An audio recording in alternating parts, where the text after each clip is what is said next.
I remember my high school experience. I felt awkward, self-conscious, and I didn't like being anywhere.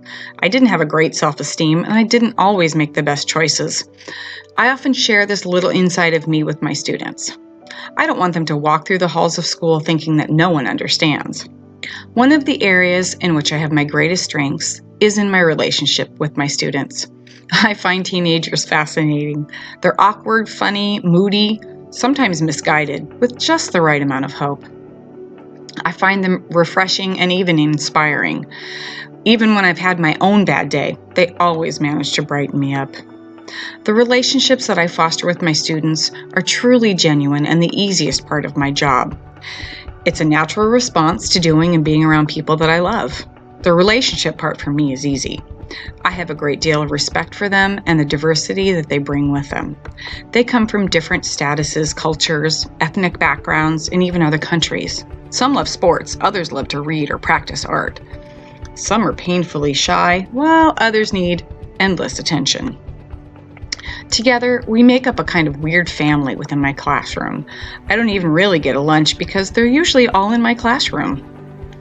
Honesty goes hand in hand in relationships with my students. I make it a point to do what I say and say what I do. If I tell a student I'll be there at 6 in the morning, I will. I promise them that I will always tell them the truth, even if some of the conversations can be tougher than others. Regarding dispositions, I firmly believe that all students can learn and that it's my destiny to set realistic expectations, be sensitive to my students' needs, and the rest of the items on that list of dispositions. I've always been a fan of self-reflection, answering questions that I put to myself. What went well in a situation? What could have worked better? Asking these questions is one of the best ways I know to figure out how to improve.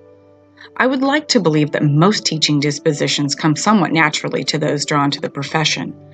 But in my own times of self-reflection, especially after taking this class, I realize I have a lot of work to do to be a better teacher. Here are some of the things I need to do better. I know I need to ask better questions of my students. I have given this thought before now, and I realize I need to learn to ask more higher order questions and have my students work on more critical thinking skills. Even though most of my students are ninth graders, I realize that this is important and can be easily worked into what I already do. I also need to maintain high expectations for my students. I feel like I have realistic ones, but when I'm not incorporating the critical thinking skills within the education I'm providing, I realize I'm falling short. I hope I never lose my passion to teach. As part of my job of doing what I say and saying what I do, I hope that I continue my search for lifelong learning, modeling what I ask of my own students. I need to stay on top of new teaching ideas and methods and keep abreast of politics and laws in education. As part of my dedication to the profession of teaching, I also need to increase my focus on being part of educational networks and organizations. Embracing technology in the classroom has been a challenge for me. I'm not against technology, but I've not invested myself to figure out ways to make it work for my classroom and my students as much as I could. I've allowed myself to fall behind and not take steps to use it as a tool to engage my students. Fortunately, I have fellow teachers who have given me some good ideas, and they're helping me incorporate that right now. One thing I will always continue to work on is self-reflection. Reviewing what I do, watching my students' reactions, and looking at data better to understand my shortcomings so that I can be the best educator I can. There's not one set of standards to be a guide for the obligations of educators. The professional disposition of learners offers a broad set of softer skills. The model code of ethics for educators include more professional competence and ethical use of technology responsibilities. And even in addition to these, there's a whole selection of state standards that need to be followed for each subject. I don't think there's a single set of standards, but a group that have to be digested and worked into an educator's little bag of tricks.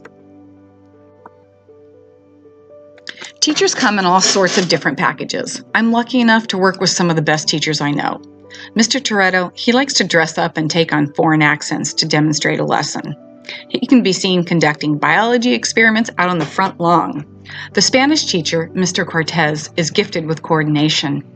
He gets the teachers together every year to choreograph the teacher dance routine for the first assembly. Miss McMillan is an extremely talented English teacher who could write an ironic speech and make you laugh and cry at the same time. Mrs. Wegner works with the ELL kids on campus.